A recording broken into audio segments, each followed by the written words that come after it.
Rahayu, rahayu, rahayu. Salam budaya buat semua saudaraku, sesama pecinta Tosanaji, pecinta pusaka ataupun budaya Nusantara Indonesia yang ada di Indonesia maupun yang ada di luar negeri. Semoga sehat selalu, diberi kelancaran, berkah barokah untuk semua saudaraku yang sudah mendukung channel saya, Vicky Wijaya. Kali ini saya akan membabar keris, mereview. Nah, jadi hari kemarin itu saya mengantar pusaka Nogo, dapur Nogo Siluman ke salah satu pejabat di Jawa Timur.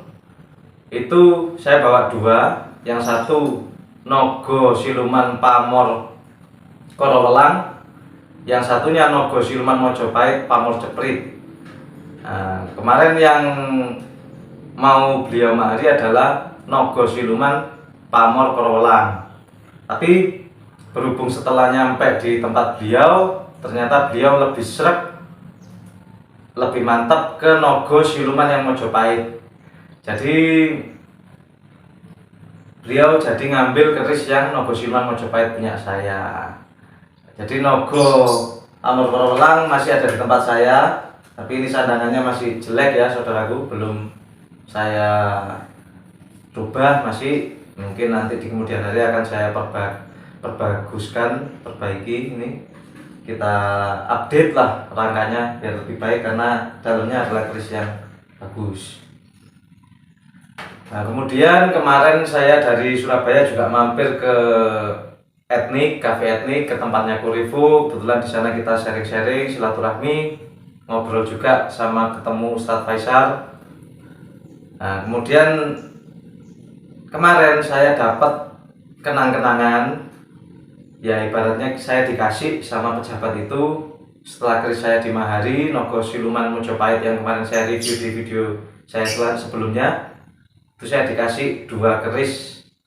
Jadi dua keris ini mantan milik pejabat. Ini akan kami review di video kali ini. Mungkin itu ya saudaraku, langsung aja. Yang pertama ini tombaknya, tombak Kinata ini, ex pejabat, jadi bekasnya pejabat. Ya pejabatnya sekarang masih menjabat, tapi ini saya review. Ini dapat ini sama beliau, terserah mau dijual boleh, dimaharkan ke yang lain boleh, disimpan boleh. Ini dari beliau, saya juga sudah izin untuk mereview.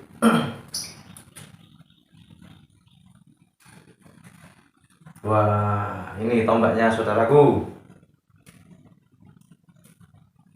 Ini tangguhnya Mojopahit, pamornya pamor miring.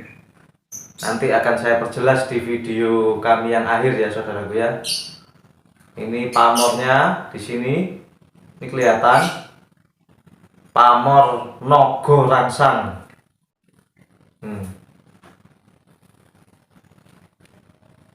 Dapurnya, kalau menurut saya saudaraku, dari beberapa literatur, saya juga lihat buku sharing, ini masuk tombak dapur baru penatas. Tapi sayang di sini agak haus. Ini di sini ada geger sapi, dan geger sapinya terus di atas ini melebar. Jadi kalau saya lihat tombak ini ada dua pamor sih saudara. Yang pertama ini Nogo Rangsang, yang atas ini Ganggang Kanyut, yang atas ini Ganggang Kanyut. Ini Nogo Rangsang, ini Ganggang Kanyut. Jadi juga ada Kinata dibentuk. Ini emas saudaraku, emas. Dulu beliau memahari ini cukup fantastis juga harganya. Ini karena kita sudah jadi kayak saudara sama saya, jadi diberikan ke saya. Salah satu tombak ageman beliau ini. Nah, ini kalau filosofi kita babar saudaraku. Nogo Rangsang itu apa filosofinya? Nogo. Nah, ini pamor ya, bukan dapur ya. Pamor Nogo Rangsang. Jadi ini termasuk pamor rekan, termasuk pamor miring yang pembuatannya itu tergolong susah. Jadi pasti empunya juga bukan empu sembarangan. apalagi Tangguh Mojopahit itu dipercaya dayanya melebihi tangguh-tangguh yang lain, tangguh-tangguh sesudahnya, Tangguh Mataram, Tangguh Madiun yang era sesudah Mojopahit, pokok sesudah Mojopahit itu Mojopahit masih merajai tuannya dari semua tangguh sesudah Mojopahit. Kalau Singosari saya tidak berani mengatakan karena Singosari itu kerajaan tertua. Ya, kalau secara logika kan isoterinya juga pasti lebih tua lagi, makanya dibuat sebagai tindih. Nogo Rangsang itu nogo ya, nogo itu simbol dari sebuah kepemimpinan dan kewibawaan. Rangsang, kenapa dinamai nogo rangsang? Makanya ini saya katakan ini pusakanya pemimpin. Jadi nogo yang beringas memimpin sebuah masa ketika ada pergerakan seperti kita lihat di sejarah. Ada pusaka abdi dalem, bukan abdi dalem, pusaka Panglima Keraton itu saya sharing sama temen juga, ada salah satunya teman keraton juga, itu agemannya pamornya Nogo Rangsang. Kenapa Nogo Rangsang? Nogo Rangsang ini bisa mengendalikan massa ketika ada demo atau ada pergejolakan masalah di masyarakat yang berhubungan dengan orang banyak. Ini biasanya dipegang oleh pemimpinnya, karena Nogo Rangsang dipercaya tuahnya itu kewibawaan dan kekuasaan untuk memimpin tuh. Sedangkan kalau pamor Ganggang Kanyut itu lebih ke pergaulan, kerezekiannya ada tapi lebih ke arah pergaulan. Jadi keluasan, ngomong sama bawahan enak, sama atasan enak. Ya, kita hidup di masyarakat ini harus bisa menempatkan diri kita. Kita sedang ada di mana, kita berbicara dengan siapa. Itu. Jadi kalau kata orang Jawa, ajine manusia saka ilate. Jadi lidah ini ya kita bisa menempatkan kalau kita berbicara kepada orang yang lebih tua, yang sopan ngomongnya gimana. Kalau kita sesama umur, gimana baiknya omongannya. Kalau ke orang yang lebih muda, kita juga cara bicaranya bagaimana, itu berbeda-beda. Jadi ini kalau pamor Ganggang Kanyut ya saudaraku, cuma ini sudah aus, namanya keris Mojopahit, kemakan usia. Emasnya aja kayak gini, ini masih tergolong utuh kalau menurut saya, meskipun sudah aus ya, metuk emas. Jadi itu tadi, satu Nogo Rangsang ini untuk pemimpin, pamor Nogo Rangsang. Yang kedua, kekuasaan, mengendalikan massa. Ini juga nyekrak ya, meskipun Mojopahit tapi nyekrak. Saya curiga ini malah Belambangan era Mojo. Cuma masalah Tangguh itu kita tidak bisa diperdebatkan. Kalau besinya sih ini Mojopahit, cuma pamornya ada nyekraknya. Itu yang menjadi satu perhatian pada saya juga. Mungkin nanti saudara-saudaraku bisa memberi masukan, monggo komen aja, like, komen. Nah, ini kalau dapurnya baru penatas. Apa baru penatas itu? Kalau mempelajari ilmu Jawa itu ada namanya ilmu penatas.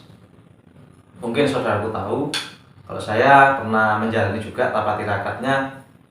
Kalau orang sudah megang ilmu penatas, itu ibaratnya ada orang kebal, sekebal apapun orang itu. Kalau kita sudah pegang ilmu penatas, kita bisa melukai orang itu dengan mudah. Bahkan tidak usah pakai senjata tajam, pakai kuku aja bisa, kalau ilmu penatasnya bagus. Nah, makanya saya kurang paham apa hubungannya sama dapur tombak baru penatas. Tapi kalau dari energi sih, ini memang juga powernya sangat kuat untuk perlindungan. Kalau kita lihat dari dapur sih memang untuk perang ya. Mungkin panglima perang yang di depan sendiri, tidak mungkin panglima perang yang ada di depan itu pegang pamor sederhana, tidak mungkin. Karena empu sendiri pembuatannya kalau pamor miring juga tidak main-main, juga susah dibuat, tirakatnya juga lain, pasti pesanan. Kalau saya diceritain Mbah dulu zaman kerajaan itu ada namanya penatus, penewu, Apa penatus itu? Penatus itu orang yang membawai 100 pasukan. Di atasnya lagi ada namanya penewu. Itu orang yang membawai 1000 pasukan. Nah ini tombak ini saya curiga milik penewu atau bahkan di atasnya lagi bisa membawai 1000 pasukan. Karena kalau kita lihat dari pamor ini untuk mengendalikan massa, dapurnya juga baru penatas. Itu dapur lurus yang bagus. Kalau orang mengatakan ada yang berpendapat piring lanang, monggo terserah. Ini saya tetap kategorikan baru penatas. Terus yang ketiga, kinata. Kalau tombak sudah ada kinata, ini pasti bukan tombak sembarangan. Minimal ini ageman panglima perang ataupun keluarga keraton itu sendiri. Itu pembabaran dari saya seperti itu. Lantingannya ringan, powernya bisa dilihat, harapan doa sangku bisa dilihat dari pamor sama garapnya. Ini metuknya tidak iras ya, jadi pedotan nih metuknya. Nah, ini ya saudaraku, mungkin pembabaran tombak itu.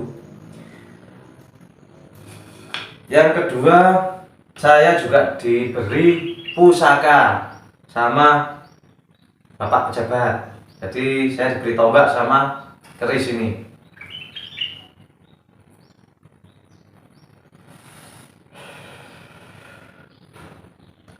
Ini langsung kita buka ya kerisnya ya.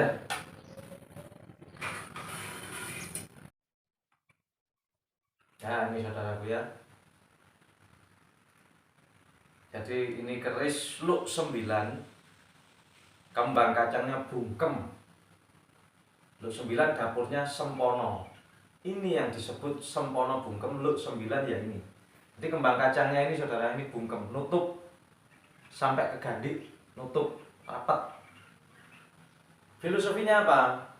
Sempono itu dari kata supeno.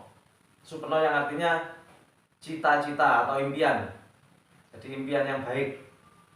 Biasanya keris-keris seperti ini dipegang para abdi dalam PNS, bahkan dicari oleh orang yang berprofesi sebagai hakim, pengacara. Karena apa? Filosofinya ini ada bungkemnya. Bungkem di kembang kacang ini dipercaya tuahnya untuk membungkam lawan bicara kita. Jadi membungkam masalah kita bisa berdebat, itu bisa membungkam lawan. Jadi ini kembang kacangnya nutup rapat sampai ke gandik. Sedangkan Luk 9 sendiri itu 9 itu adalah angka tertinggi ya, saudara. Angka tertinggi. Jadi kalau di Jawa itu ada istilah lubang nafsu hawa songo yang harus kita bisa kendalikan. Bungkem sendiri ada artinya diam. Di Jawa ada namanya topo bisu, topo meneng. Jadi orang itu harus bisa mengendalikan kata-katanya, mengendalikan mulutnya. Itu tadi balik lagi ke ajine manungsa saka ilate. Filosofinya jadi kita harus mengendalikan mulut, mengendalikan lubang hawa nafsu 9 yang ada di tubuh kita itu, hidung, mulut, mata, telinga, dan lubang yang lain. Kita harus bisa mengendalikan. Kalau kita bisa mengendalikan itu dengan baik dan menjauhi larangan yang tidak boleh di agama manapun, kata orang Jawa, selamat. Jadi selamat itu dari dirinya sendiri. Ketika bisa mengendalikan mulutnya, mengendalikan lubang-lubang hawa nafsu itu, hawa songo itu ya, itu. Sedangkan dari pamor, ini tangguhnya menurut saya ini belambangan ya, belambangan sepuh. Pamornya seperti ini deling, cuma di minyak. Pamornya pamor kerejekian. Kalau kita lihat di sini ya, ini ada Rojo Gundolo di sini ya, seperti gambar orang. Rojo Gundolo seperti orang ini berdiri. Kalau kemarin sih ada yang nanggu ini gambarnya Semar. Cuma kalau saya ya Rojo Gundolo gitu aja lah, berdiri. Sedangkan di atas ini ada Wasputa. Wasputa.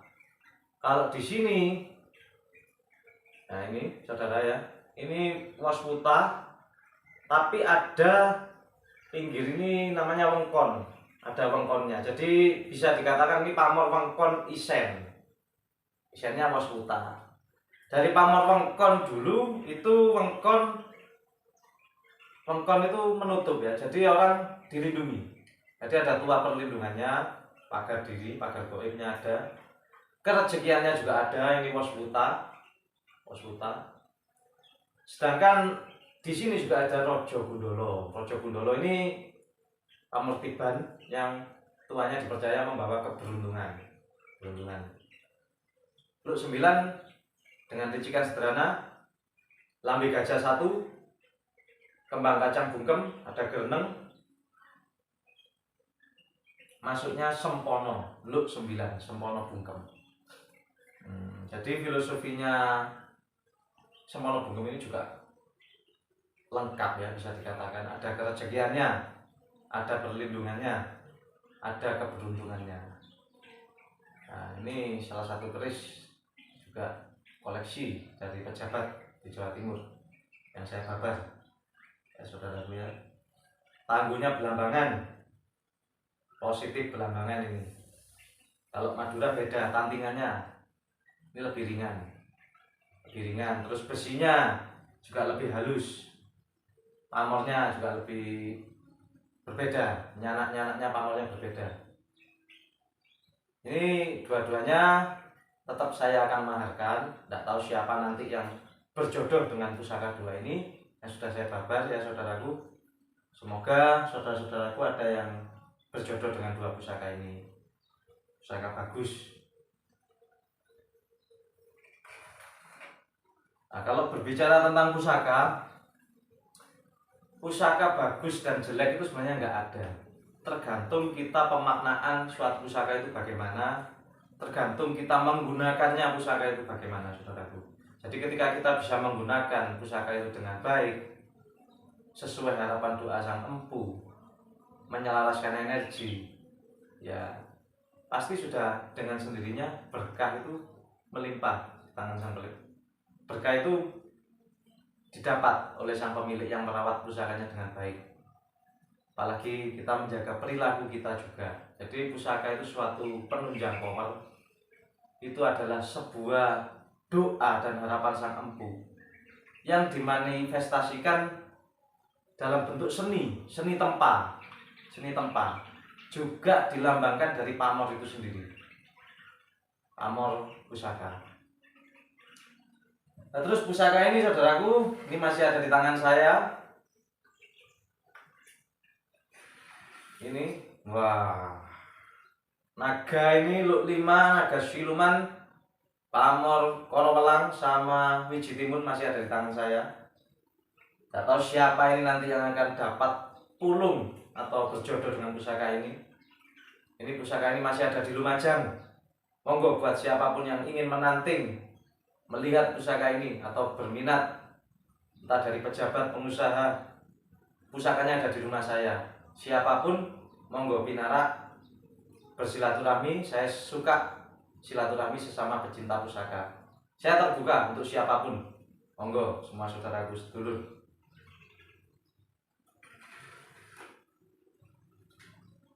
Mungkin pada kali ini itu dulu ya saudaraku ya.